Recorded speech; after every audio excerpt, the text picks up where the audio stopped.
جی بسم اللہ الرحمن الرحیم۔ سورہ نازعات کا ہم مطالعہ کر رہے تھے۔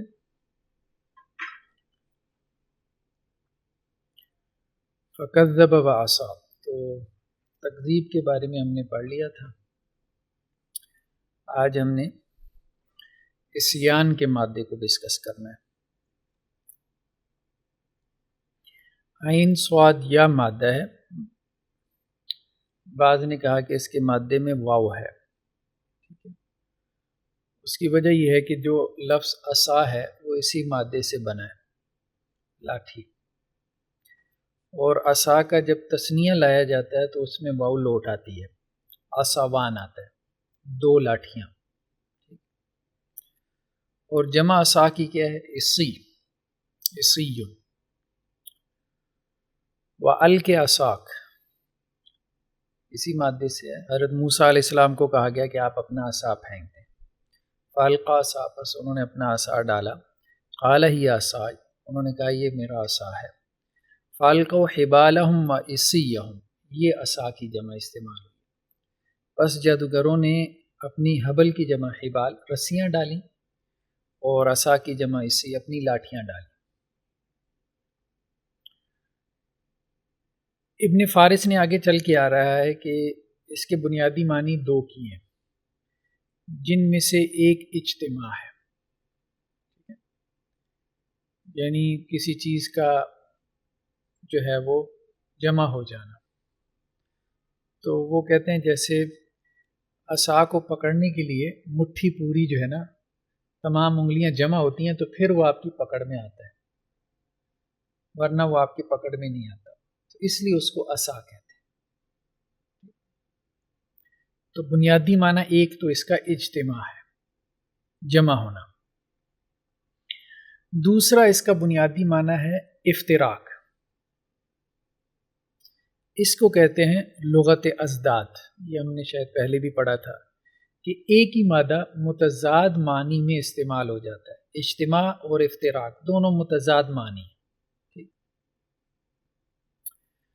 تو جب یعنی کچھ جو ہے الفاظ آپ دیکھیں گے وہ اس کی ایک اصل معنی کے اوپر ہیں، اور کچھ الفاظ اس کی دوسری اصل پر ہیں، یعنی اس روٹ ورڈ کے دو بنیادی معنی ہیں، یوں ہم کہہ سکتے ہیں۔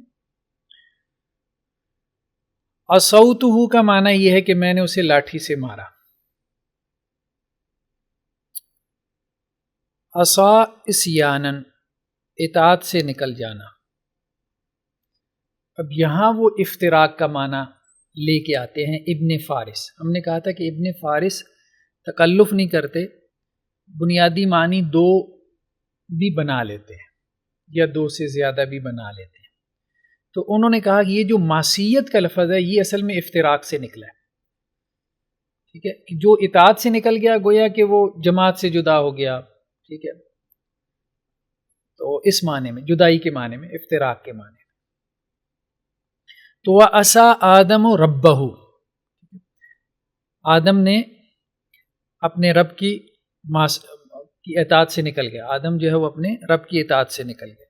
وَمَن يَعْصِ اللَّهَ وَرَسُولَهُ، اور جو کوئی اپنے رسول کی معصیت کرے گا، اور جو کوئی اللہ کی نافرمانی کرے گا اور اللہ کے رسول کی نافرمانی کرے گا، ٹھیک۔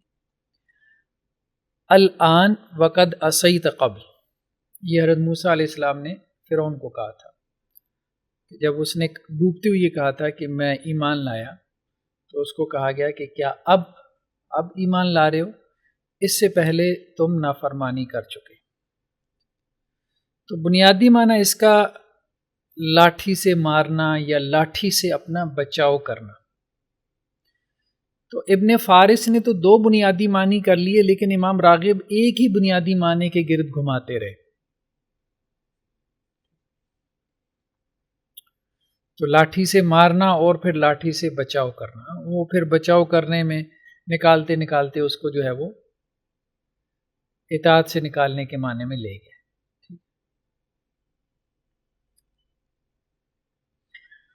فلان شق العصا، فلاں شخص جو ہے وہ عصا سے، اس نے عصا کو پھاڑ دیا، مطلب جماعت کو پھاڑ دیا۔ عصا سے مراد جماعت ہے، کوئی بنیادی معنی اجتماع ہے، تو جماعت بھی ایک چیز کے اوپر مجتمع ہوتی ہے، تو اس لیے اس کو عصا کا لفظ جماعت کے لیے بھی بولا جاتا ہے، یہ مراد ہے۔ تو فلاں شخص نے جماعت کو پھاڑ دیا، یعنی جماعت سے علیحدہ ہو گیا۔ تو ابن فارس کے نزدیک اس کے دو معنی ہیں، ایک اجتماع اور دوسرا افتراق۔ پہلا تو ہم نے کہا وہی عصا لاٹھی کے معنی میں ہے، کیونکہ انسان لاٹھی کو جو ہے وہ اپنے ہاتھ میں مجتمع کر کے پکڑتا ہے۔ دوسرا جو ہے وہ عصا کا لفظ جماعت کے معنی میں ہے، یہ بھی اجتماع سے ہے۔ تو اصل مسلمین سے مراد مسلمانوں کی جماعت۔ دوسری اصل اس کی کیا ہے؟ افتراق، اس سے لفظ عصیان بھی بنا ہے اور معصیت بھی، اور اسی سے اسم الفاعل آسن بنا ہے۔ آسیون تھا تو آسن بن گیا ہے، کہ جس کی جمع اسات آتی ہے، نافرمان۔ العاصی سے مراد جانور کا وہ بچہ ہے جسے دودھ چھڑوا دیا گیا ہو اور وہ ماں کا پیچھا نہ کرتا ہو، ٹھیک ہے؟ یعنی جانور کے کچھ بچے تو ایسے ہیں نا جو ماں کے پیچھے پیچھے ہیں دودھ کے لیے، اب جو تھوڑا بڑا ہو گیا تو اب وہ پیچھا نہیں کرتا کیونکہ اس کا دودھ انہوں نے چھڑوا دیا۔ تو یہاں سے عاصی اس معنی میں، یعنی اپنی ماں کی اطاعت نہیں کر رہا نا اس معنی میں، تو اسی سے معصیت کا لفظ اطاعت نہ کرنے کے معنی میں، اللہ کی اطاعت نہ کرنا، رسول کی اطاعت نہ کرنا، اس معنی میں استعمال ہوتا ہے۔ فَكَذَّبَ وَعَصَىٰ، تو فرعون نے جھٹلایا اور اس نے سرکشی کی، یعنی اللہ اور اس کے رسول کی اطاعت سے نکل گیا، حضرت موسیٰ علیہ السلام کی اطاعت سے۔ ثم ادبر یسعیٰ، پھر اس نے پیٹھ پھیری تیزی کرتے ہوئے، ٹھیک ہے؟ دال بار را مادہ ہے، قبل کے متضاد کو کہتے ہیں۔ دبر بھی لفظ بولا جاتا ہے، دوبر بھی بولا جاتا ہے، یعنی با کے سکون کے ساتھ بھی ہے اور با کی ضمہ کے ساتھ بھی ہے۔ تو یہ عربوں میں عام ہے، ایک ہی لفظ میں کئی ایک لغات ہوتی ہیں، متعدد ہوتی ہیں۔ جیسے یہ جو لفظ اسبا ہے، اب یہ لفظ اسبا 9 طرح سے پڑھا جاتا ہے، اسبا، اسبا، اسبا، ٹھیک ہے؟ تو اس طرح سے آگے بھی حرکات تبدیل کر کے 9 طرح سے جو ہے وہ پڑھا جاتا ہے۔ تو اکثر و بیشتر الفاظ آپ دیکھیں گے بڑی تعداد میں جو لغات میں، وہ کئی طرح سے پڑھے جا سکتے ہیں۔ تو بعض اوقات غلطی نکالنے والے کو نہیں پتہ ہوتا کہ اس میں لغتاً دوسری روایت بھی جائز ہے، تو چونکہ اس نے ایک ہی سنی ہوتی ہے تو وہ دوسری کی غلطی نکال رہا ہوتا ہے۔ تو بس غلطی نکالنے سے پہلے بندہ یہ دیکھ لے، خاص طور پہ اگر عربی زبان کا لفظ ہے، کہ اس میں ایک سے زائد جو ہے وہ لغوی روایات تو نہیں ہے۔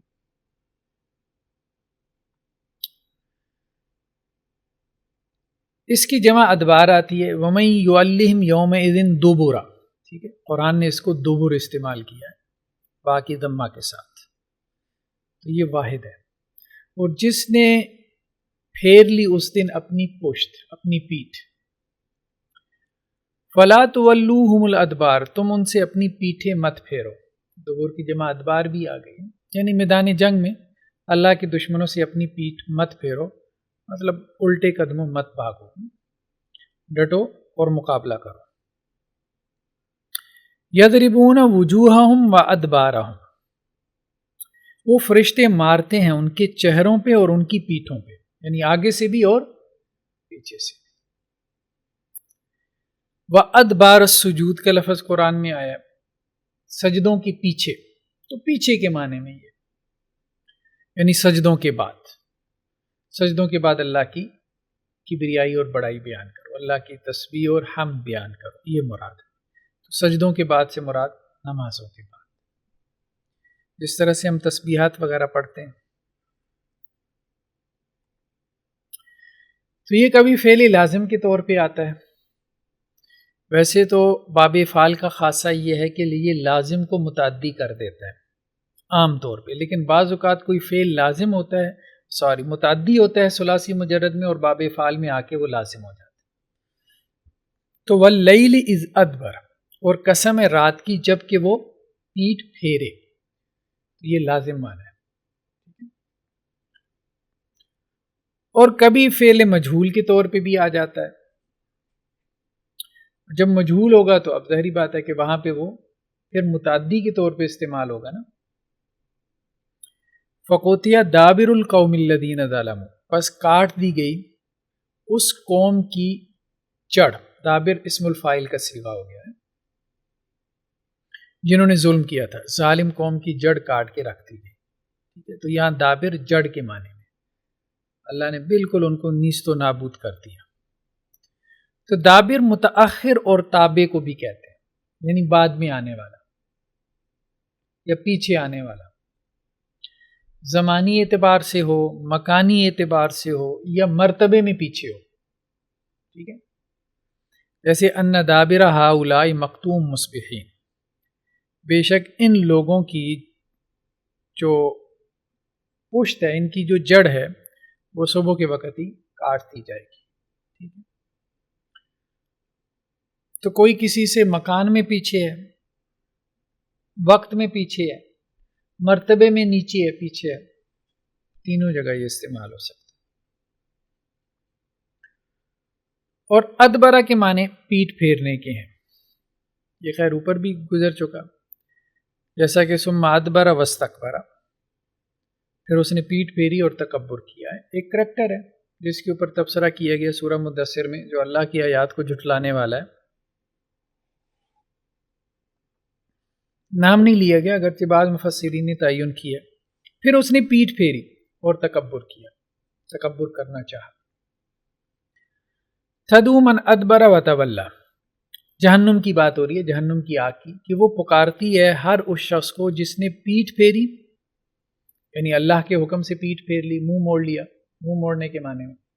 وتولی، وہ بھی پھر جانے کے معنی میں، مترادف الفاظ ہیں. تدبیر باب تفعیل سے، کاموں کے نتائج میں غور کرنا. ٹھیک ہے، یعنی وہی نا دوبر پیٹ، پیٹ سے مراد اوریجن بھی ہے، جڑ بھی ہے. ٹھیک ہے، وہاں سے ایک لفظ پیدا ہوا جڑ کا، تو کسی چیز کی جڑ میں غور کرنا، یہ تدبیر ہے. یعنی کسی چیز کی بنیادوں میں غور و فکر کرنا، بنیادوں پہ غور و فکر کرنا، یہ تدبیر ہے. بعض لوگوں نے یہ بھی کہہ دیا کہ نتائج میں غور و فکر کرنا، لیکن بیسیکلی بنیادوں میں غور و فکر کرنا. فالمدبرات امرا، فرشتوں کے بارے میں آتا ہے کہ وہ اللہ کے حکم کی تدبیر کرنے والے ہیں.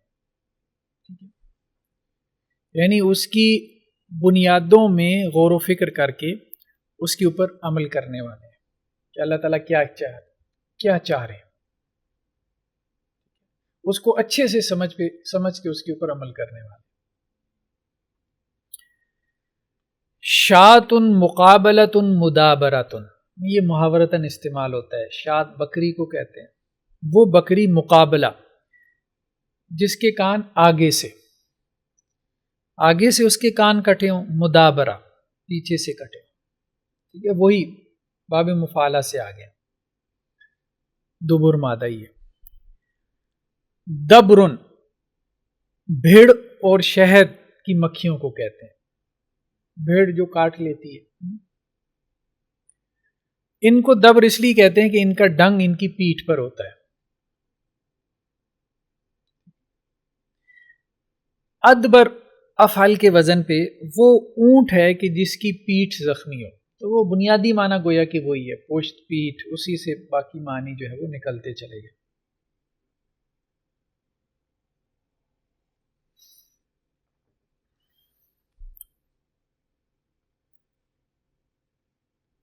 ثم ادبر یسع، سائی سین عین یا ماتا ہے،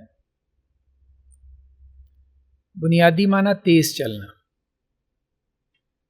لیکن وہ تیز چلنا جو ہے وہ دوڑنا ہو. دوڑنے کے لیے اور لفظ استعمال ہوتا ہے جیسے ہارابا.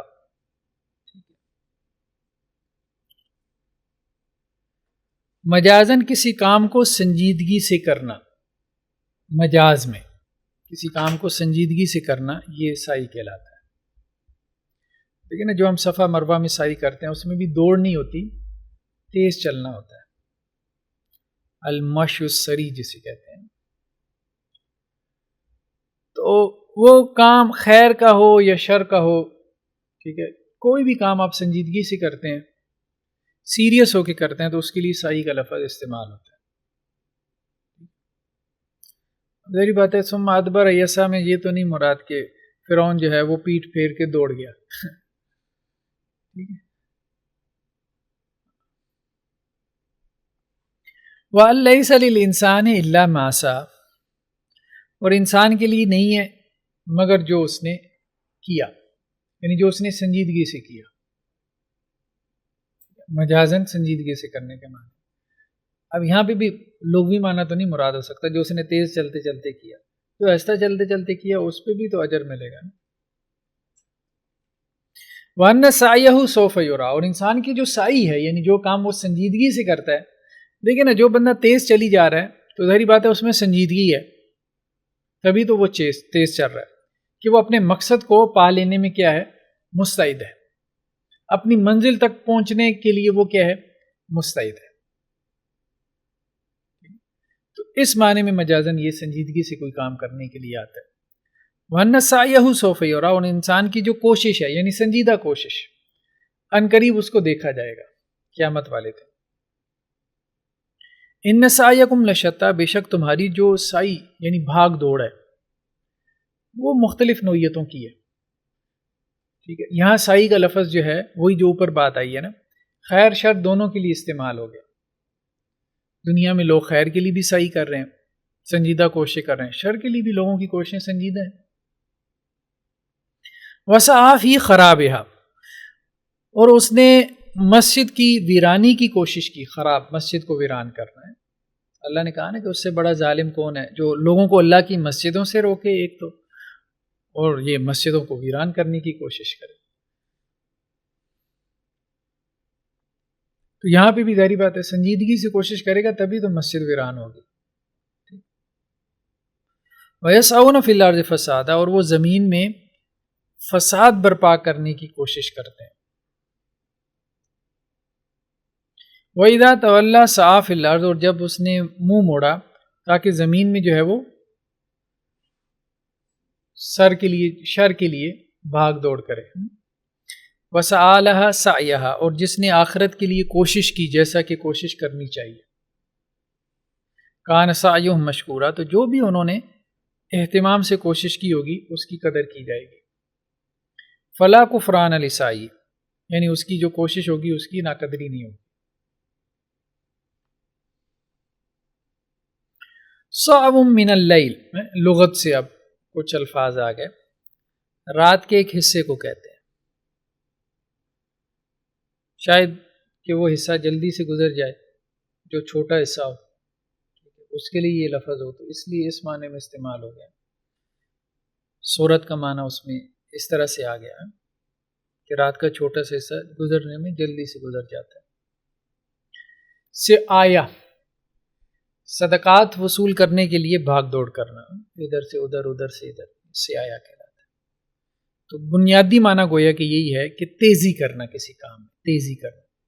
اور جب انسان کسی کام میں تیزی کرتا ہے تو بہرحال اس کا اس میں انٹرسٹ ہوتا ہے، دلچسپی ہوتی ہے.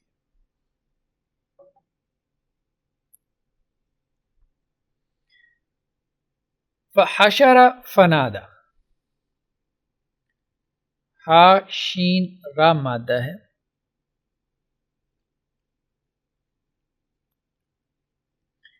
ابن فارس کے نزدیک اس کا بنیادی معنی ہے اٹھ کر یا اٹھا کر یا ہانگ کر جمع کرنا، یعنی صرف جمع کرنا نہیں، یعنی کچھ چیزیں اٹھ کے جمع ہو جائیں، یا کچھ چیزوں کو اٹھا کے آپ جمع کر دیں، یا کچھ چیزوں کو ہانگ کے آپ جمع کر دیں. جیسے بکریاں ہیں، بھیڑیں ہیں، بکھری پڑی ہیں، تو ان کو آپ یا چرواہا جو ہے وہ ہانگ کے ایک جگہ جمع کر دیں، اس کو حشر کہتے ہیں.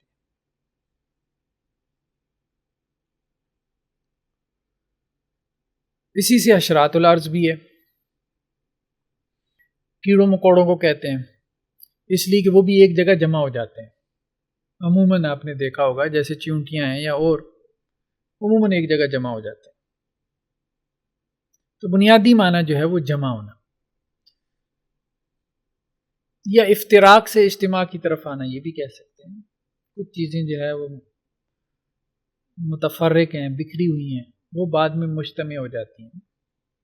وَحُشِرَ لِسُلَيْمَانَ جُنُودُهُ مِنَ الْجِنِّ وَالْإِنسِ، اور سلیمان علیہ السلام کے لیے ان کے لشکر جن و انس کے کیا کیے گئے؟ جمع کیے گئے، اکٹھے کیے گئے. والطیر، اور اسی طرح سے پرندوں کی بھی. فَهُمْ يُوزَعُونَ، پھر ان کے گروہ در گروہ بنا دیے گئے. توزیع، تقسیم کو کہتے ہیں، یعنی ان کو کیٹیگرائز کر دیا گیا. وَإِذَا حُشِرَ النَّاسُ كَانُوا لَهُمْ أَعْدَاءَ، اور جب لوگوں کو جمع کیا جائے گا، یعنی میدان حشر کی بات ہو رہی ہے، تو وہ ان کے لیے دشمن ہو جائیں گے. یعنی جو اپنے باطل معبودوں کی پیروی کرتے تھے یا اپنے جو ہے وہ گمراہ لیڈرز کے پیچھے چلتے تھے، تو وہ قیامت والے دن وہ ایک دوسرے کے دشمن ہوں گے. سَيَحْشُرُهُمْ إِلَيْهِ جَمِيعًا، تو اللہ تعالیٰ ان سب کو جو ہے وہ اپنی طرف جمع کرے گا. وَحَشَرْنَاهُمْ فَلَمْ نُغَادِرْ مِنْهُمْ أَحَدًا، اور ہم ان کو جمع کریں گے اور ہم ان میں سے کسی ایک کو بھی نہیں چھوڑیں گے. وَإِذَا الْوُحُوشُ حُشِرَتْ، اور جب وحشی جانور جمع کیے جائیں گے. لِأَوَّلِ الْحَشْرِ، یہ ان کے بارے میں آیا نا جو دوسرا قبیلہ تھا، بنو نذیر کے بارے میں. پہلا تو بنو قینقاع تھا جس کو مدینہ سے نکالا گیا، پھر بنو نذیر تھا. تو جب ان کا محاصرہ کیا گیا تو وہاں پہ کہا گیا کہ لِأَوَّلِ الْحَشْرِ، پہلی مرتبہ کا جو اجتماع تھا مسلمانوں کا ان کے خلاف. ٹھیک ہے، تو پہلے حلے میں جو ہے وہ انہوں نے ہتھیار ڈال دیا. وَبَعَثْ فِي الْمَدَائِنِ حَاشِرِينَ، اور تم بھیجو مدینہ کی جمع مدائن، شہروں میں جمع کرنے والوں کو. حاشر اسم الفاعل کا صیغہ ہے، جو فرعون نے جو ہے وہ جادوگروں کو جمع کروایا تھا. وَالطَّيْرَ مَحْشُورًا، مفعول کا وزن ہو گیا، اور پرندے جمع کیے گئے. ٹھیک ہے، یہ غالباً ان کا تذکرہ ہو رہا ہے، حضرت داؤد علیہ السلام کا.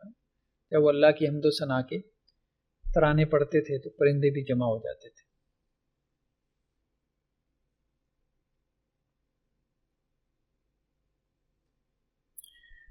اسی سے میدان حشر بھی بنا ہے، کیونکہ لوگ اس میں جمع ہوں گے، اس لیے اس کو میدان حشر کہتے ہیں. فقال انا ربکم الاعلی، تو پس فرعون نے کہا کہ میں تمہارا رب ہوں اعلی، سب سے بلند.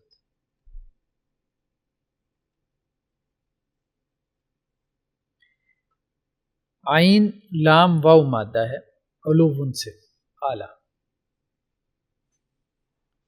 بنیادی معنی اس کا بلندی، جیسا کہ عالیہم ثیاب سندس، اہل جنت کے لباس کے بارے میں کہا گیا ہے. عالیہم، عالی اسم الفاعل کا صیغہ بن جائے گا نا، جو لباس انہوں نے اوپر پہنا ہوگا نا، سب سے اوپر ہوگا، اس کو عالی کہا گیا. عالیہم ثیاب سندس، ان کے اوپر جو ہے وہ باریک ریشم کا لباس ہوگا. سندس باریک ریشم کو کہتے ہیں. جیسے دیکھیں نا، وہ عربوں میں یہ رواج ہے کہ جو ان کے علماء ہوتے ہیں وہ اپنے کپڑوں کے اوپر جو ہے وہ ایک چوغا پہن لیتے ہیں، وہ باریک سا، یہ اوپر کا لباس ہوتا ہے، بلیک کلر کا یا کسی اور کلر کا، اس کو عالی کہتے ہیں. انسان تزین کے لیے، خوبصورتی کے لیے جو لباس اوپر پہنتا ہے، جیسے ہمارے یہاں ویسکٹ شیروانی پہن لی جاتی ہے، تو بنیادی معنی اس کا بلندی ہے. دو ابواب سے یہ آتا ہے، ایک باب ناصرہ سے، علا یعلو، اس سے اس کا اسم الفاعل عالن آتا ہے، بلند.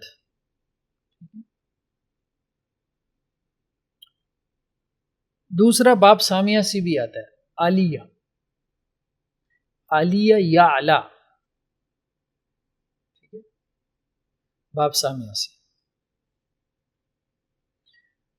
وہاں سے اس کا اسم الفاعل علیٌ آتا ہے،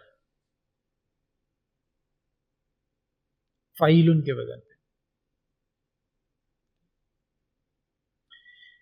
دونوں میں فرق کیا ہے کہ باب ناصرہ سے جب یہ آئے الا یالو تو یہ مذموم اور محمود دونوں معنی میں استعمال ہو جاتا ہے، اچھے اور برے دونوں معنی میں۔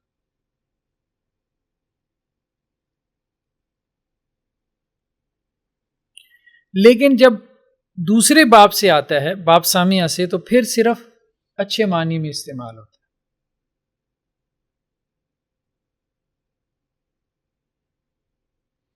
جیسے ان فرعون علا فی الارض، یہ وہی ہے الا یعلو، کہ فرعون نے زمین میں کیا کی، ہم ترجمہ کرتے ہیں سرکشی کی، ٹھیک ہے، وہی مطلب اس نے بلندی حاصل کرنے کی کوشش کی، بلند ہوا، سرکش ہوا، ٹھیک ہے، چڑھائی کی اس نے زمین میں، ناحق لوگوں کے اوپر چڑھائی کی۔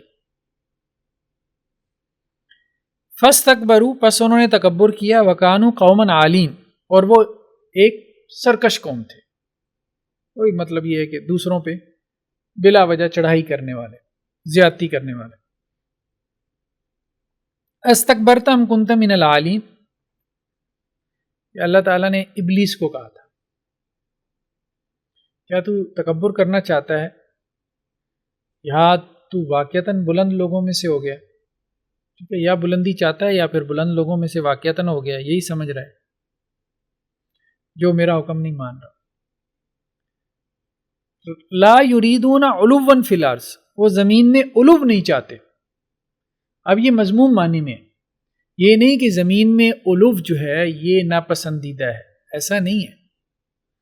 اگر مقصد اچھا ہو تو زمین میں علو حاصل کرنا مقصود ہے، بلندی حاصل کرنا مقصود ہے، جیسے استخلاف فی الارض ہے، ٹھیک ہے، تو وہ بھی زمین میں علو حاصل کرنا ہے۔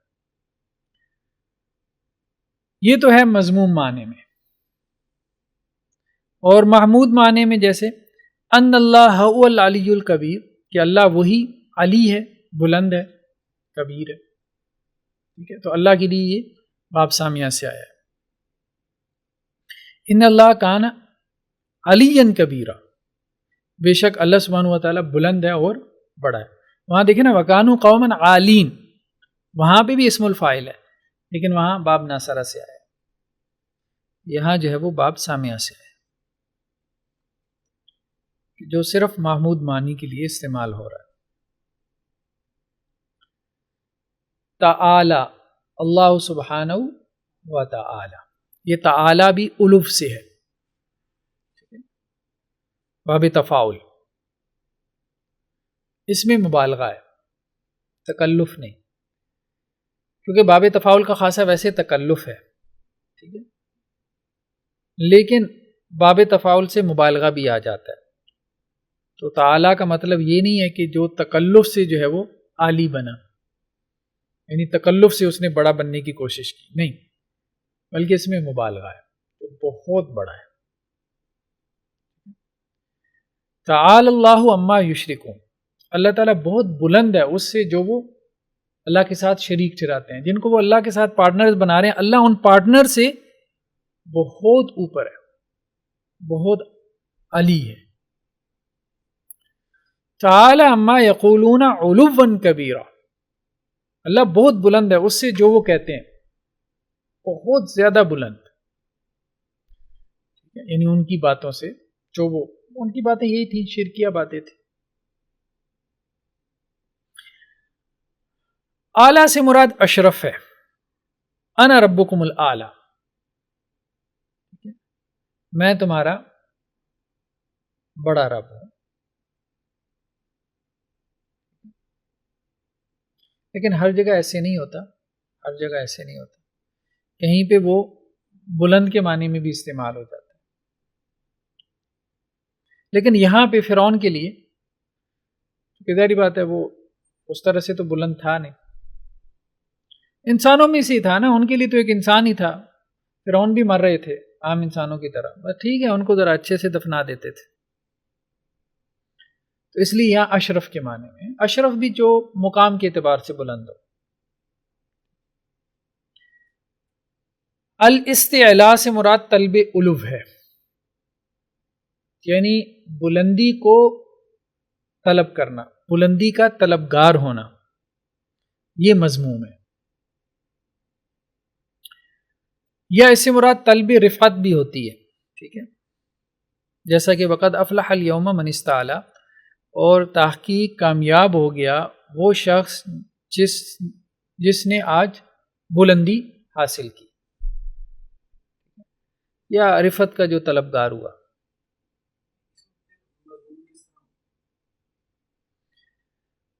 اصل میں یہاں پہ تو جو ہے نا، یہ قول کس کا ہے؟ وقد افلح الیوم من استعلا،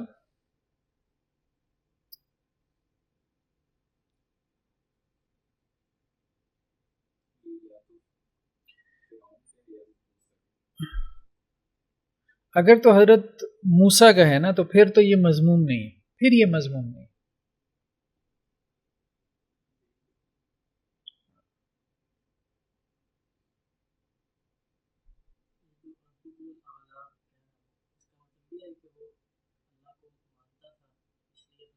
نہیں، اللہ کو تو خیر نہیں مانتا تھا وہ، لیکن ظاہری بات ہے کہ اپنے آپ کو اس معنی میں تو نہیں کہہ سکتا نا کہ میں تم سے بہت بلند ہوں، اشرف کہہ سکتا ہے، یعنی جیسے نسب میں، مقام میں تم سے بلند، ٹھیک ہے، بادشاہ تھا،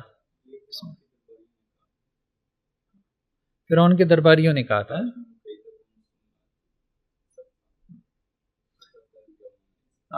وقد افلح الیوم، اور تحقیق کامیاب ہو گیا آج، من استعلا، ٹھیک ہے، ان کے کامیابی کے معیارات کیا تھے؟ مضموم تھے، ظاہری بات ہے، ان کی کامیابی بھی مضموم تھی۔ تو وقد افلح الیوم، اور تحقیق کامیاب ہو گیا، من استعلا، جو بلند رہا۔ اب یہاں جو ہے نا بہتر یہی ہے کہ ویسے ہے تو یہ باب استفعال سے طلب کا معنی جو ہے وہ یہاں پہ نہ لایا جائے، پھر اس کا ترجمہ صحیح بنتا ہے، صحیح سمجھ میں آتا ہے، کیونکہ بعض اوقات جو ہے نا وہ جو باب استفعال ہے وہ بغیر طلب کے بھی استعمال ہو جاتا ہے، اس کو کہتے ہیں مطاوعات۔ ابواب کے خواص میں سے ایک خاصہ جو ہے وہ مطاوعات کہلاتا ہے۔ مطاوعت یعنی جیسے ثلاثی مزید فی، جیسے آپ کہیں کہ جی باب استفعال جو ہے یہاں مطاوعت کر رہا ہے ثلاثی مجرد کی، یعنی ثلاثی مجرد کے معنی میں آ رہا ہے۔ خیر بارہ، والسماوات العلی، اعلیٰ کی جمع علا، بلند آسمان، اسی سے لفظ جو ہے وہ علیین بھی ہے، ٹھیک ہے، جو علیون کی جمع ہے، اعلیٰ جنت، فعیل کا وزن بنے گا نا، علیون۔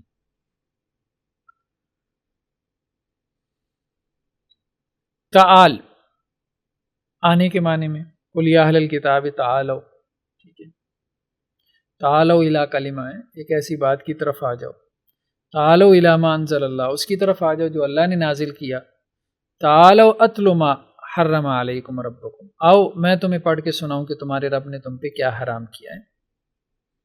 اسی طرح جو مباہلے کے لیے آپ صلی اللہ علیہ وسلم نے کہا تھا اس میں بھی یہی لفظ ہے، تعالوا ندعو ابنانا و ابناکم، ہم اپنی جو ہے وہ اولاد لے کے آتے ہیں، تم اپنی اولاد لے کے آؤ۔ تو آنے کے معنی میں اس میں امام راغب نے یہی توجیہ کی ہے کہ اصل میں یہ اونچے مقام سے جب کسی کو آپ بلاتے تھے تو اس کے لیے یہ لفظ بولا جاتا تھا تعال، یعنی آپ اوپر ہیں، وہ جس کو آپ بلا رہے ہیں وہ نیچے، تب آپ کہتے تھے تعال، تو یعنی یہ بلندی کا مفہوم اس طرح سے تھا۔ بعد میں یہ مطلقاً بلانے کے لیے بھی استعمال ہونا شروع ہو گیا، جی ہاں، اوپر آنے کے معنی۔ لیکن یہاں پہ بھی توجیہ کی جا سکتی ہے تعالوا الی کلمہ، یعنی آپ ایک بڑے مقصد کی طرف، بلند مقصد کی طرف ان کو بلا رہے ہیں، توحید ہے یا اللہ کا پیغام ہے، اللہ کا میسج ہے، وہ بھی بلند ہے، یہ توجیہ کی جا سکتی ہے۔ تو لغت میں اس کے شواہد کیا ہیں؟ علیہ بالا خانے کو کہتے ہیں، علوون سے، یعنی جو آپ کہہ لیں کہ جی پہلی منزل ہوتی ہے اس پہ جو کمرہ بناؤ اس کو علیہ کہتے ہیں۔ قرآن میں بھی کہیں پہ بالا خانوں کا تذکرہ ہے، وہ کیا لفظ ہے ابھی میرے ذہن میں نہیں آ رہا۔ ہاں بالا خانے، بس وہ ترجمہ یاد میں آ رہا ہے، لفظ یاد نہیں آ رہا عربی والا۔ خیر بار تو بالا خانے سے مراد وہاں سے بھی یہ تاثر ملتا ہے کہ جنت میں جو ہے وہ جو بلڈنگز ہوں گی ان کی سٹوریز ہوں گی، ٹھیک ہے۔ بلکہ عربوں میں یہ رواج تھا چھت کے اوپر جو ہے وہ کمرے ڈالنے کا، یہ رواج تھا، کم تھا لیکن تھا۔ یعنی یہ ہمارا کوئی آج کل کا یہ نہیں ہے، آپ کہہ لیں کہ کلچر کہ لوگ جو ہے وہ کئی سٹوریز جو ہے وہ کئی منزلہ بلڈنگ بناتے ہیں، پہلے بھی ایسے ہوتا تھا۔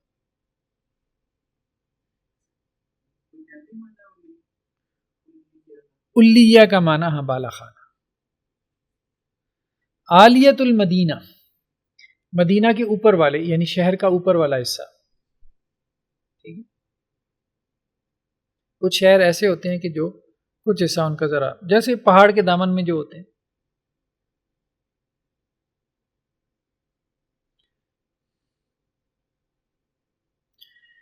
علاوتن، سر کو بھی کہتے ہیں گردن کو بھی کہتے ہیں، کیوں؟ کیونکہ انسانی جسم میں یہ کیا بلند ہے، بنیادی معنی وہی بلندی۔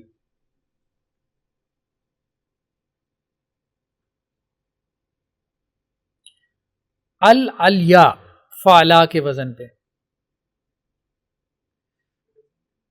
فعلا فعلا فعلا کا وزن جیسے صفرا بیضا، ٹھیک ہے، الوان کے لیے جو استعمال ہوتا ہے نا، اور اسی طرح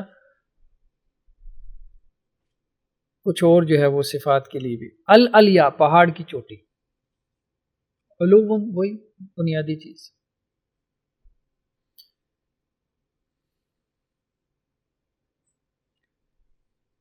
تو گویا اس میں حصی بلندی بھی شامل ہے، حصی بلندی بھی اس میں شامل ہے۔ فَأَخَذَهُ اللَّهُ نَكَالَ الْآخِرَةِ وَالْأُولَى، آخذ یأخذ، حمزہ خا ذال مادہ ہے۔ امام راغب نے کہا ہے کہ کسی شے کا احاطہ کر کے اسے حاصل کر لینا، یعنی کسی شے کو آپ نے گھیر لیا پھر آپ نے اس کو حاصل کیا۔ عموماً تو حاصل کرنے کے معنی میں لے لینا، کسی چیز کو لے لینا، اور ایک یہ ہے کہ اس کو گھیرے میں لے کے لے لینا، تو وہ تھوڑا سا گہرائی میں جاتے ہیں نا، وہ اس لیے کہ تاکہ ذرا الفاظ میں تھوڑا سا باریک فرق کر سکیں۔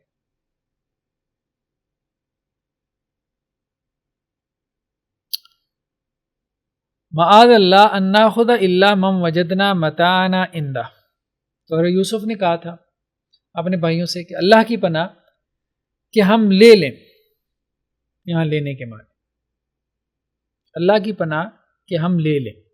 انہوں نے کہا تھا نا کہ آپ اس کو نہ لیں، بنیامین کو جس کے بورے سے وہ پیالہ نکلا ہے، اس کو نہ لیں، ہم میں سے کسی کو لے لیں۔ تو حضرت یوسف نے کہا کہ اللہ کی پناہ ہم کسی ایسے کو لیں کہ جس نے چوری نہیں کی، ٹھیک ہے۔ تو اللہ کی پناہ کہ ہم لے لیں الا من وجدنا، مگر اس کو کہ ہم نے پایا متاعنا اپنا سامان، اپنا پیالہ، عنده اس کے پاس ہے، اس کے پاس پایا اسی سے لیں۔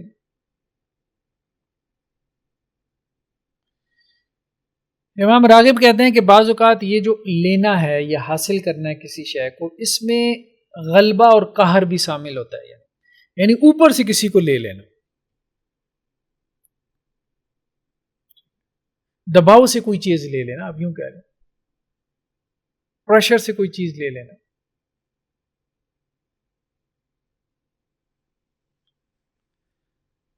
وَأَخَذَ الَّذِينَ ظَلَمُوا الصَّيْحَةَ، اور پکڑا ان لوگوں کو جنہوں نے ظلم کیا تھا، چیخ و پکار نے، زور کی چیخ نے، زور کی چیخ نے جو فرشتے نے ماری تھی اس نے ان کو لے لیا، یعنی ان کی جان لے لی۔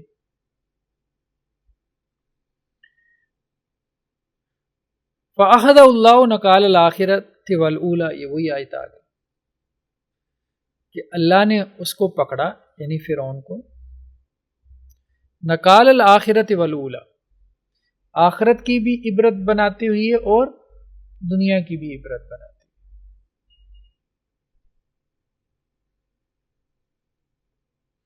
وَكَذَلِكَ أَخْذُ رَبِّكَ، اور اسی طرح آپ کے رب کی پکڑ، اذا اخذ القرى، جب کہ وہ بستیوں کو پکڑتا ہے، قریۃ ان کی جمع قرى۔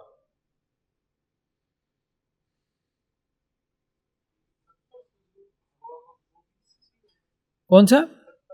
ہاں وہ بھی اسی سے، وہ بھی اسی سے، وہ آگے آ رہا ہے۔ یہ باب افتعال سے بھی آتا ہے، اتخذا، یہ جو بنیادی مادہ ہے جب باب افتعال میں جاتا ہے تو اتخذا بن جاتا ہے، دوسرا حمزہ جو ہے وہ تا میں بدل جاتا ہے۔ ٹھیک، تو جب باب افتعال سے آئے تو اس کے دو مفعول آتے ہیں، اور یہ جعلہ کے معنی میں آتا ہے، بنانے کے معنی میں۔ ویسے تو اخذا مطلب لے لینا، اور اتخذا بنا دینا۔ لا تتخذوا اليهود والنصارى اولیاء، اچھا بعض لوگ اس کا لفظی ترجمہ ہی کر، نہ پکڑو یہود و نصارہ کو دوست، نہ پکڑو، ٹھیک ہے اردو میں چل جاتا ہے، لیکن نہ بناؤ زیادہ مناسب ہے اردو محاورے کے اعتبار سے۔ نہ بناؤ یہود و نصارہ کو، یہود و نصارہ پہلا مفعول ہو گیا، کیا نہ بناؤ؟ اولیاء، دوست، دلی دوست نہ بناؤ۔ ام اتخذوا من دونہ اولیاء، کیا انہوں نے بنا لیے اللہ کے علاوہ، ٹھیک ہے، کیا انہوں نے اللہ کے علاوہ کو بنا لیا کیا؟ اولیاء، دلی دوست۔ جی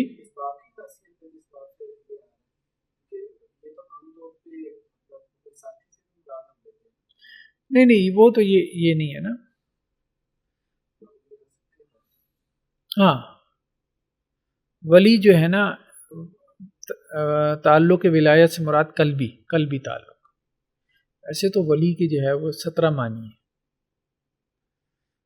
لیکن عام طور پہ اس میں بنیادی معنی میں یہ شامل ہے، کیونکہ اس کے بنیادی معنی قریب ہونا، تو جو آپ کے زیادہ قریب ہیں، جیسے قریبی دوست ہوتا ہے تو ہم محاورتاً کہہ دیتے ہیں قریبی دوست کو کہ جگری یار، دلی دوست، قلبی دوست، یہ مراد۔ یہاں پہ کہا جا رہا ہے کہ قریبی دوست نہ بناؤ، جیسے ہم کہتے ہیں بیسٹ فرینڈ، اس معنی میں۔ فَاتَّخَذْتُمُوهُمْ سِخْرِيًّا، تو تم نے بنا لیا ان کو، مذاق بنا لیا۔ اور أَأَنْتَ قُلْتَ لِلنَّاسِ، اللہ تعالیٰ قیامت والے دن جو ہے وہ حضرت عیسیٰ علیہ السلام سے کہیں گے یا پوچھیں گے حضرت عیسیٰ سے کہ کیا آپ نے لوگوں سے کہا تھا اتخذونی، کہ بنا لو مجھے، و امیہ، اور میری ماں کو، الہین، معبود، من دون اللہ، اللہ کے علاوہ، کیا آپ نے کہا تھا عیسائیوں کو کہ جی اللہ کے علاوہ مجھے بھی اور میری والدہ مریم کو بھی معبود بنا لو؟ تو حضرت عیسیٰ تو کہیں گے اللہ تعالیٰ میں نے نہیں کہا، اگر میں نے کہا ہوتا تو آپ کے علم میں ہوتا۔ تو یہ گویا کہ حجت تمام کی جائے گی عیسائیوں کے اوپر، تمہارے نبی نے تو یہ نہیں کہا تھا، تو پھر تم نے کیسے بنا لیا ان کو الہ؟ وَلَوْ يُؤَاخِذُ اللَّهُ النَّاسَ بِظُلْمِهِمْ، یؤاخذ کون سا باب ہو گیا؟ مفاعلہ، اور باب مفاعلہ میں کیا ہے؟ مقابلہ ہوتا ہے نا۔ اور اگر اللہ تعالیٰ پکڑ لے لوگوں کو بظلمہم، ان کے ظلم کے سبب، اللہ تعالیٰ ان کے ظلم کے سبب پکڑ لے، تو یہ پکڑنا بھی امام راغب نے کہا کہ اس معنی میں کہ نعمتوں کے مقابلے میں پکڑ کی بات ہو رہی ہے، کہ اللہ نے اتنی نعمتیں ان کو دی ہیں، تو مؤاخذہ جو ہے نا باب مفاعلہ سے، اس میں پھر مقابلہ ہے۔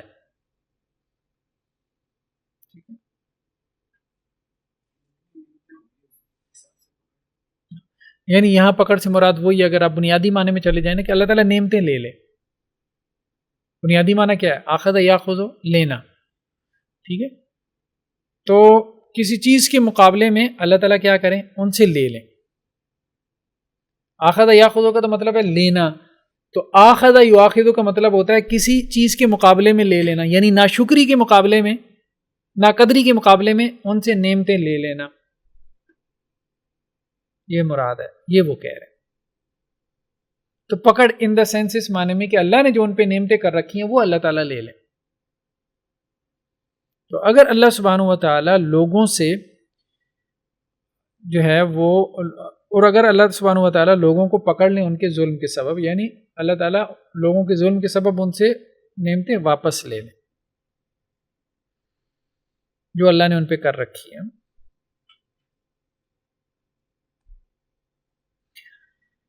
اب لغت سے کچھ الفاظ ہیں ماخوذ، قیدی کی معنی میں، یعنی جس کو لے لیا گیا، مطلب پکڑ لیا گیا. تو ماخوذ اردو میں بھی استعمال ہوتا ہے، جو آپ نے لے لیا نا، اس میں سے اخذ کیا، اپنی پکڑ میں لے لیا. وَبِهِ أَخْذَةٌ مِّنَ الْجِنِّ، کہ اس کو جنات نے پکڑا ہوا ہے. اخذہ پکڑ کے معنی میں. عربوں کے یہاں محاورہ ہے.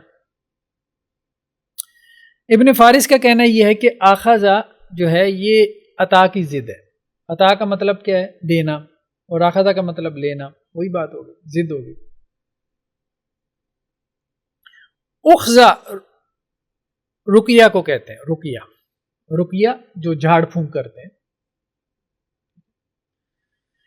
تو اخذہ سے مراد وہ رقیہ ہے جو نظر بد کو دور کرتا ہے، لے جاتا ہے. نظر بد کے لیے جو رقیہ ہوتا ہے اس کو اخذہ کہتے ہیں.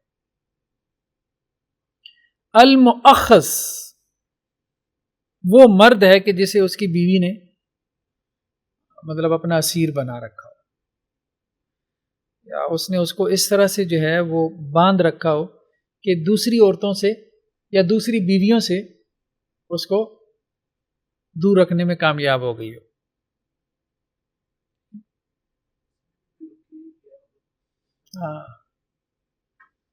یہاں تک ابن فارس نے یہ بھی لکھا ہے کہ وہ بیچارہ اپنی رائے بھی استعمال نہ کر سکتا، اتنا اسیر ہو گیا.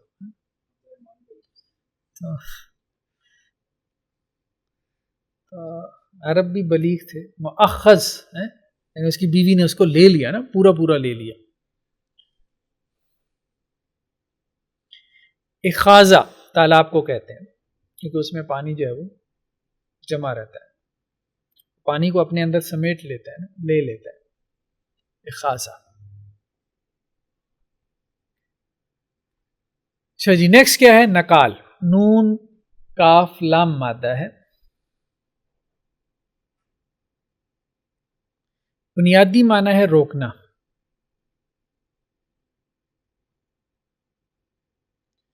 ان نکل،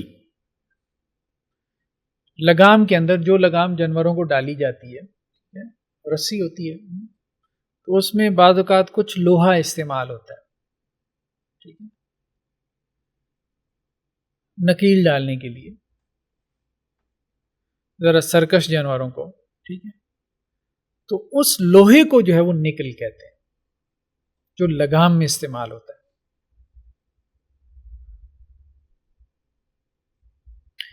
اس کی جمع جو ہے وہ انکال آتی ہے. نکل کی جمع انکال ہے. وہی بیڑیوں کے معنی میں، توک بھی، بیڑیاں بھی، دونوں ترجمے کر دیے جاتے ہیں. جیسے لوہے کی لگام ہو، اس کو نکل کہہ دیا، تو اسی طرح سے وہ جانور کو ڈالی تو نکل ہے. وہی بیڑیاں بھی کیا ہے؟ لوہے کی زنجیریں ہی ہیں جو پاؤں میں ڈالی جاتی ہیں. تو اہل جہنم کے بارے میں کہا گیا ان لدینا انکالم و جہیما، بے شک ہمارے پاس جو ہے وہ بیڑیاں ہیں. ان کے لیے کیا ہے؟ بیڑیاں. یہ بھی ہو سکتا ہے کہ گردن میں ڈالنے والی جو ہے وہ لوہے کی رسی ہو اور بھڑکتی ہوئی آگ. تو باب تفعیل میں یہ کیا بنے گا؟ تنکیل. نقل ینکل تنکیلا. تو باب تفعیل سے اس کا معنی ایسا کام کہ جس کے ذریعے دوسرے کو کسی شے سے روکنا مقصود ہو. ٹھیک ہے، بنیادی معنی روکنا ہے نا. تو جب دوسرے کو روکنا مقصود ہو تو پھر تنکیل کا لفظ استعمال ہوتا ہے. سکتے ہیں. نکیل ڈالنا جیسے ہمارے یہاں استعمال ہوتا ہے ایک لفظ ہے، فلاں کو اس نے نکیل ڈال دی، نتھ ڈال دی، ٹھیک ہے، تو اس کو وہ روک رہا ہے نا. تو تنکیل سے ہی پھر نکال بھی بنا ہے. نکال، یہ نکال کا لفظ جو ہے وہ قرآن نے استعمال کیا. فجعلناها نکالا لما بین یدیہا وما خلفہا، تو ہم نے اس کو بنایا عبرت. عبرت ترجمہ کر دیا جاتا ہے اس کے لیے جو آگے ہیں اور اس کے لیے بھی جو پیچھے. غالباً یہود کے کسی اس کی طرف اشارہ ہے. جزام بما کسبا نکالا من اللہ، یہ تو وہ چوری کی حد میں جو ہاتھ کاٹا جاتا ہے اس کی طرف اشارہ ہے کہ چور مرد ہو یا عورت ہو دونوں کے ہاتھ کاٹ دو، کیونکہ یہ جزا ہے اس کی جو انہوں نے کمایا. نکال من اللہ، اور اللہ کی طرف سے عبرت ہے. تو یہاں نکال سے مراد کیا ہے کہ ایسا کام جو دوسروں کے لیے کیا ہے روکنے کا ذریعہ بن جائے، سبب ہو، یعنی دوسروں کو چوری سے روکنے کا سبب بن جائے. یعنی یہ ہاتھ کاٹنا نکال ہے، دوسروں کو روکنے کا سبب ہے. تو بنیادی معنی روکنا ہے.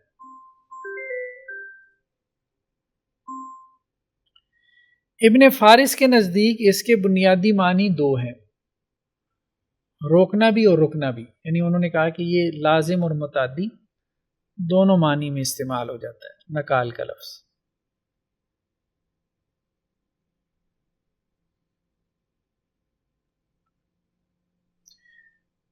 نکال الآخرۃ والاولی،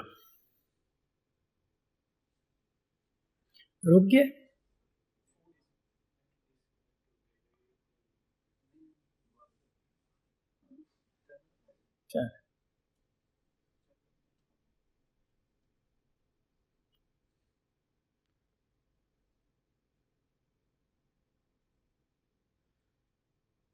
نکال الآخرۃ والاولی،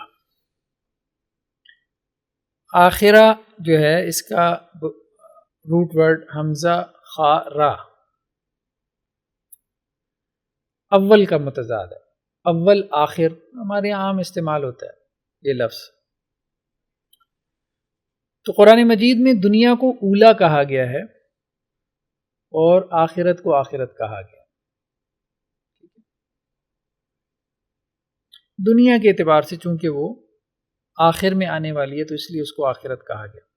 وَإِنَّ الدَّارَ الْآخِرَةَ لَهِيَ الْحَيَوَانُ، اور بے شک آخری گھر وہی زندہ رہنے کی جگہ ہے. ٹھیک ہے، آخرت کی زندگی ہی اصل زندگی ہے. حیوان مطلب حیات سے حیوان، حیوان میں بھی حیات ہوتی ہے اس لیے اس کو حیوان، ہم تو حیوان کہہ دیتے ہیں نا، حیوان. بعض لفظ درست کریں گے تو اگلا کہے گا پتہ نہیں کیا بولی جا رہا ہے. وَلَدَارُ الْآخِرَةِ خَيْرٌ لِّلَّذِينَ اتَّقَوْا، اور آخرت کا گھر، یہاں پہ یہ مرکب اضافی کے طور پر آیا. عام طور پہ قرآن میں مرکب توصیفی کے طور پہ آتا ہے الدار الآخرہ، جیسے اوپر والی آیت میں آخری گھر. تو یہاں امام راغب نے تقدیر عبارت اس طرح سے نکالی کہ دار الحیات الآخرہ یہ مراد ہوتی ہے، اخروی زندگی کا گھر اس معنی. خیر بارہ، تو دونوں ترکیبوں کے ساتھ قرآن میں آیا الدار الآخرہ اور دار الآخرہ. اور آخرت کا گھر بہت بہتر ہے ان لوگوں کے لیے جنہوں نے تقوی اختیار کیا. دنیا کے گھر سے بہت بہتر گھر آخرت کا گھر ہے جو متقین کے لیے. تاخیر باب تفعیل سے، یہ تقدیم کا متضاد ہے. بما قدم و اخر، جو اس نے آگے بھیجا اور پیچھے چھوڑا. باب تفعیل سے، دونوں باب تفعیل سے. انما یؤخرہم لیوم تشخص فیہ الابصار، بے شک اللہ تعالیٰ انہیں پیچھے کر رہا ہے، یعنی ڈھیل دے رہا ہے اس دن تک کے لیے کہ جس دن میں آنکھیں کیا ہو جائیں گی، پھٹی کی پھٹی رہ جائیں گی. ربنا اخرنا، اے اللہ ہمیں پیچھے کر، یعنی پیچھے کرنے سے مراد یہی ہے کہ ہماری عمر ذرا لمبی کر دے، ٹھیک ہے، اس معنی میں پیچھے کر، ڈھیل دینا، الی اجل قریب، ایک قریبی مدت تک کے لیے، تاخیر سے۔ اور باب تفاعل میں تأخر یہ تقدم کا متضاد ہے، وہ ہے پیچھے کرنا اور آگے کرنا، اور یہ ہے پیچھے ہونا اور آگے ہونا، یعنی یہ لازم ہے اور باب تفعیل سے متعدی ہے، یہ فرق ہو گیا بنیادی۔ ما تقدم من ذنبک وما تأخر، تو آپ کی خطا میں سے جو آگے ہے اور جو پیچھے ہے، اللہ نے وہ سب کیا کیے، معاف کر دی۔ ابن فارس کے نزدیک بنیادی معنی پیچھے ہونا ہے، وہی بات کہ آخر الرجلین، دو مردوں میں سے جو پیچھے ہے اس کو کیا کہتے ہیں، آخر الرجل۔ تو آخر جو ہے وہ اسم الفاعل کا صیغہ ہے، فاعل کے وزن پہ، اور ایک ہے آخر، ٹھیک ہے، مقامن آخر، آخر جو ہے وہ افعل التفضیل کا وزن ہے، اس کا مطلب ہے دوسرا، آخر کا مطلب آخری، لاسٹ۔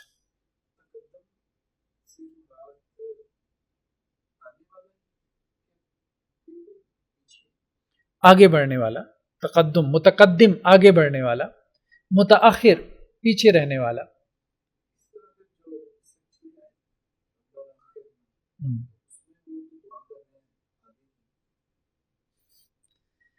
اصل میں ہاں، اے اللہ ہمیں پیچھے رکھ، پیچھے رکھنے سے مراد کیا ہے، یعنی موت میں ہمیں پیچھے رکھ اور لوگوں سے، یعنی ہمیں لمبی عمر دے، اس معنی وہ جب مطلب وہی جب انسان کی موت آتی ہے تو اس وقت وہ دعا کرتا ہے کہ میری عمر لمبی ہو جائے، میں کچھ عمل کر لوں، یہ اس معنی میں۔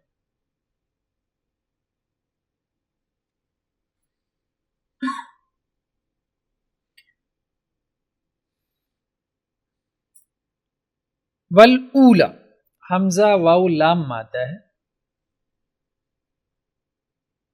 بعد نے کہا کہ واو لام ہے، لیکن امام راغب نے اس پہ کافی وقت لگایا ہے کہ نہیں یہ ٹھیک نہیں ہے، واو اصل میں حمزہ واو لام ہی ہے، چلیں باہر۔ تو اس کا بنیادی معنی کیا ہے، اصل کی طرف رجوع کرنا، اپنی اصل کی طرف رجوع کرنا۔ اول بھی اب کیا ہے، اصل ہے نا، یعنی تمام گنتی میں اصل اول ہی ہے، کہ اس کے بعد ہر جو عدد ہوتا ہے، ٹھیک ہے، اول کے بعد جو ہے ثانی ہے، ثالث ہے، رابع ہے، خامس ہے، وہ اول کی طرف لوٹ رہا ہے، کیونکہ اول ہی کا تو دوسرا ہے نا، پہلے کا دوسرا ہے نا۔ هو الاول کا معنی یہ ہے کہ جس سے پہلے کوئی موجود نہ ہو، اللہ کے لیے نا، هو الاول والآخر، حدیث میں بھی آتا ہے نا کہ اللہ سبحانہ وتعالی اول ہے، اللہ سے پہلے کوئی نہیں، الیس قبلک شیء، اس طرح سے الفاظ ہیں۔ وَأَنَا أَوَّلُ الْمُسْلِمِينَ، اور میں مسلمانوں میں پہلا ہوں، ٹھیک ہے۔ وَأَنَا أَوَّلُ الْمُؤْمِنِينَ، میں مومنوں میں پہلا ہوں، یعنی پہلا ایمان لانے والا۔ وَلَا تَكُونُوا أَوَّلَ كَافِرٍ بِي، اور تم پہلے کافر نہ بن جاؤ، یہ یہودیوں کو کہا گیا نا، اللہ کے رسول صلی اللہ علیہ وسلم آگے، اور تم تو نبوت اور رسالت کے ماننے والے ہو، تم ہی جو ہے وہ اس آخری پیغام اور میسج کے پہلے کافر نہ بن جانا، اول کافر۔ تو یہاں وجودی تقدم نہیں، زمانی تقدم مراد ہے۔ اللہ کے معاملے میں کیا ہے کہ اللہ سے پہلے کوئی موجود نہیں ہے، اس معنی میں سب اللہ کے بعد ہیں، موجود ہونے میں کوئی اللہ سے پہلے نہیں ہے۔ یہاں پہ تو زمانی اعتبار سے ہے نا، مطلب پہلے ایمان لے آیا، اول المومنین، پہلے ایمان لے آیا، ضروری نہیں وہ وجودی اعتبار سے بھی پہلے ہو سکتا ہے ایک بندہ دنیا میں بعد میں آیا ہو، ٹھیک ہے، لیکن دوسری کی نسبت ایمان پہلے لے آیا ہے، تو تقدم زمانی مراد ہے۔ تو تقدم وجودی بھی ہوتا ہے، زمانی بھی ہوتا ہے، یہ مراد ہے۔ اولا لک فاولا، یہ بھی اسی مادے سے ہے، ٹھیک ہے، بربادی ہلاکت کا معنی کر دیا جاتا ہے، بربادی ہے تیرے لیے، پس بربادی ہے، فاولا دوبارہ محاورے میں اسی طرح یہ کہ 2 مرتبہ بولا جاتا ہے محاورتاً. کچھ الفاظ ایسے ہوتے ہیں جو کسی زبان میں محاورتاً 2 مرتبہ بولے جاتے ہیں. تو امام راغب کہتے ہیں تحدید اور تخویف کے معنی میں. تحدید کسی کو دھمکی دینا، ڈرانا، دھمکانا، یعنی کسی کو انجام پر غور کرنے کے لیے متنبہ کرنا. وہی اول سے مراد کیا ہے؟ اس کی اصل، اس کا انجام. اس معنی میں امام راغب نے جوڑ دیا اس کو. انجام تو بعد میں ہوتا ہے.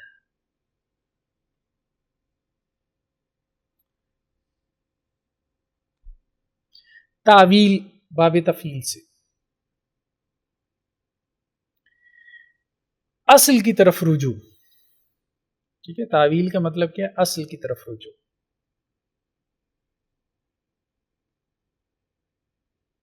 اول اصل ہے نا، تو اسی سے تعویل یعنی اول کی طرف لوٹنا، کسی چیز کی اصل کی طرف لوٹنا. یا یہ بھی معنی کر دیا گیا غایت مقصود کی طرف لوٹنا، جو اس کی اصل ہوتی ہے وہ غایت مقصود ہوتی ہے. وما یعلم تأویلہ الا اللہ، اور اس کی تعویل اللہ کے علاوہ کوئی نہیں جانتا، یعنی متشابہات کی، یعنی اس کا اصل معنی، بنیادی معنی. هل ينظرون الا تأویلا، نہیں وہ انتظار کر رہے مگر اس کی تعویل کا. یہاں غایت مقصود. یوم یأتی تعویل، جس دن اس کی تعویل، اس کا جو انجام کار آ جائے گا، یعنی اللہ تعالیٰ جو ہے وہ عذاب کو لے آئیں گے. قرآن میں ایک جگہ موئلہ کا لفظ بھی آیا ہے، موئل، تو یہ ظرف کا صیغہ ہے، موئل. اس کو بھی امام راغب نے اسی سے جو ہے وہ نکالا ہے، موئل، لوٹنے کی جگہ. واو حمزہ لام ہو گیا نا، اصلاً تو حمزہ واو لام ہے، تو وہ اس میں کہتے ہیں جی قلب ہو گیا، یعنی بعض الفاظ میں جا کے اس کے لیے ایک لفظ استعمال کرتے ہیں قلب ہو گیا، یعنی روٹ ورڈ جو ہے وہ آگے پیچھے ہو گیا. یہ بھی ہو جاتا ہے بعض الفاظ میں، لیکن اس کو وہ اسی روٹ ورڈ کے تحت رکھتے ہیں، اسی مادے کے تحت. اسی سے لفظ آل ہے، آل بھی حمزہ واو لام مادہ ہے اس کا. قریبی رشتہ داروں کو کہتے ہیں کہ انسان ان کی طرف لوٹتا ہے. آل ابراہیم، آل عمران، ان کے قریبی رشتہ دار مراد ہے، خاندان. ادخلوا آل فرعون اشد العذاب، آل فرعون کو سخت ترین عذاب میں داخل کرو. یہاں اس کا خاندان تو مراد ہے ہی ہے، لیکن اس کے پیروکار بھی مراد ہے، فالورز بھی، جو اس کے دین پر ہے، یہ بھی مراد ہے. تو اس لیے بعض اہل علم اس طرف گئے ہیں کہ آل میں فالورز بھی ہوتے ہیں.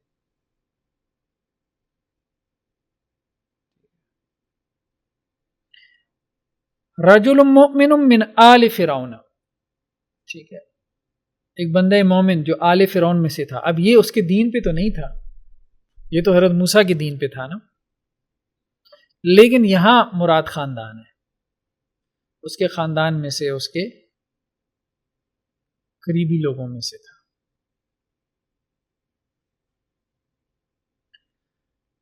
آل اللبن، دودھ گاڑھا ہو گیا. ٹھیک ہے، تو امام راغب نے اس کی توجیہ یہ کی کہ اصل میں جب گاڑھا ہو جاتا ہے تو پھر وہ خراب ہونے کی طرف لوٹ جاتا ہے. ہاں، دی جا سکتی. تو اس لیے اللہم صلی علی محمد و علی آل محمد، اس میں دونوں معنی کیے گئے. بعض نے کہا کہ اس سے مراد صرف آپ صلی اللہ علیہ وسلم کے ریلیٹیوز ہیں، رشتہ دار ہیں، خاندان ہے آپ صلی اللہ علیہ وسلم کا. بعض اہل علم کا کہنا یہ کہ نہیں، خاندان کے علاوہ بھی جو آپ کے سچے متبعین ہیں، فالورز ہیں، وہ بھی شامل ہیں. اور یہ دوسری رائے ہی بہتر ہے، دوسری رائے ہی بہتر ہے. یعنی مطلب جب آپ درود پڑھ رہے ہوتے ہیں تو آپ صرف اللہ کے رسول صلی اللہ علیہ وسلم یا آپ کے خاندان کے لیے نہیں بلکہ پوری امت کے لیے بھی دعا گو ہوتے ہیں.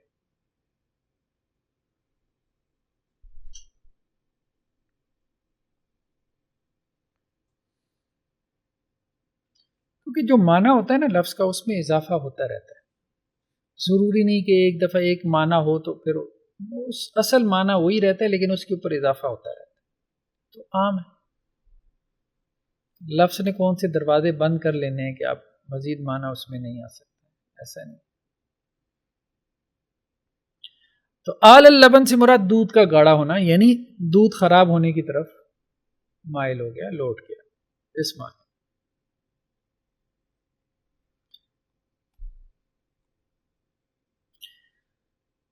فَأَحَدَهُ اللَّهُ نَكَالَ الْآخِرَةَ وَالْأُولَى. آگے کیا آیت ہے؟ ان فی ذلک لعبرۃ لمن یخشی. یہ آیت یہاں پہ نہیں آئی. ان فی ذلک لعبرۃ لمن یخشی. عبرت عین با را مادہ ہے.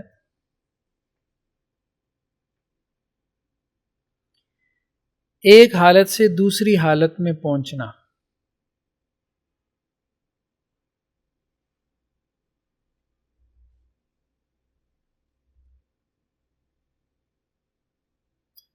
اسی طرح نہر کو پار کرنے کے لیے عبور کا لفظ استعمال ہوتا ہے.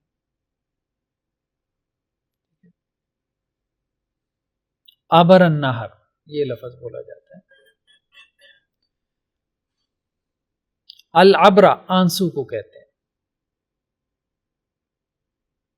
اس نے بھی ایک فاصلہ طے کیا ہے آنکھ سے گر کے. عبر القوم قوم کا فوت ہو جانا. ٹھیک ہے یعنی اس نے دنیا کو پار کر لیا.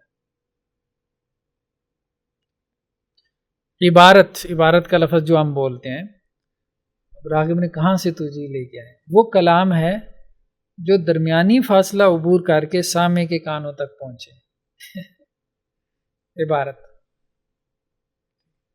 اس میں بھی عبور کا معنی لے ہے.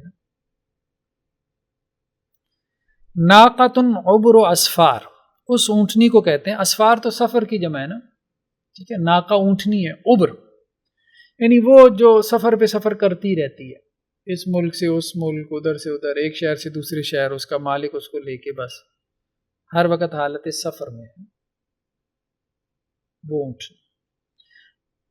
اور معبر اسی سے کہ کون سا وزن ہو گیا اعلیٰ مفعل کا وزن ہو گیا. معبر کشتی کو کہتے ہیں عبور کرنے کا آلہ جس کے ذریعے دریا یا نہر وغیرہ عبور کی جائے پار کی جائے.